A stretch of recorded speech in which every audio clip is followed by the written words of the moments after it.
نبی پاک صلی اللہ تعالی علیہ وسلم سفر پہ تشریف لے گئے۔ حضور علیہ السلام کی عادت کریمہ تھی، جب سفر پہ جاتے تھے تو سب سے آخر میں ساری تیاری کر کے سامان سمیٹ کے سب سے آخر میں سیدہ فاطمہ الزہرا سے ملتے، پھر سفر شروع ہوتا، اور جب حضور واپس آتے تو سب سے پہلے سیدہ فاطمہ سے مل رضی اللہ تعالی۔ حضور کافی دنوں کے بعد سفر سے واپس آئے، لمبا سفر تھا، سیدہ فاطمہ الزہرا رضی اللہ تعالیٰ عنہ سے ملنے گئے۔ نبی پاک صلی اللہ تعالیٰ علیہ وسلم کا چہرہ نور دیکھ کے تو سیدہ فاطمہ تڑپ کے روئیں، رو پڑی۔ حضور نے فرمایا فاطمہ کیا ہوا؟ عرض کرنے لگے یا رسول اللہ تھکاوٹ کے اثرات میں آپ کے چہرے پہ دیکھ رہی، اور حضور کپڑے یوں لگتا ہے بڑے پرانے پہنے ہوئے آپ نے، حضور اتنی مشقت کیوں کرتے ہیں آپ، اتنی محنت اتنی جدوجہد؟ تو حضرت فاطمہ الزہرا فرماتی ہیں حضور نے مجھے تھپکی دی اور فرمایا فاطمہ رو نا۔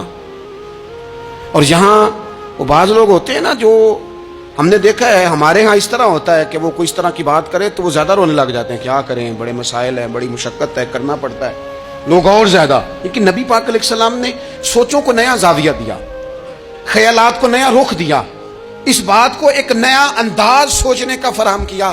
حضور فرمانے لگے فاطمہ رو نا، تیرے باپ کو اللہ نے اعلیٰ مقاصد کے لیے دنیا میں مبعوث فرمایا۔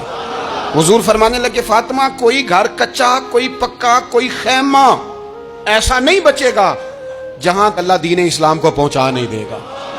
اور فرمایا فاطمہ یاد رکھنا جس طرح رات چھا جاتی ہے نا، محمد عربی کا دین بھی چھا جائے گا، یہ چھا جائے گا دین، جس طرح رات چھا جاتی ہے یہ دین بھی چھا جائے گا۔ اور پھر دین چھا گیا، جگہ جگہ چھا گیا، یورپ میں بھی اذانیں پڑھی جانے لگی، امریکہ اور افریقہ میں بھی قرآن پڑھا جانے لگا، جگہ جگہ جگہ جگہ رسول اللہ صلی اللہ علیہ وسلم کے دین کی بات ہونے لگی۔ کہا فاطمہ کر کچا ہو یا پکا ہو، خیمہ ہو، ہر جگہ یہ دین پہنچے گا، اور دین پہنچا۔ دوستو کمزوری وقتی طور پر ہے، حالات وقتی طور پر ہیں، مسلمانوں نہ گھبراؤ، خدا کی شان باقی ہے۔ یہ دین فطرت ہے، یہ دین اپنی حقانیت کی وجہ سے پھیل رہا ہے، کسی کا محتاج نہ یہ کسی کے زور لگانے۔ مسلمانوں نہ گھبراؤ، خدا کی شان باقی ہے، ابھی اسلام زندہ ہے، ابھی قرآن باقی ہے۔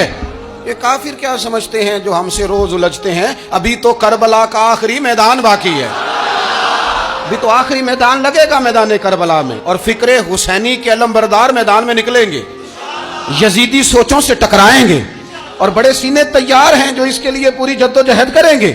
ابھی تو کربلا کا آخری میدان باقی ہے۔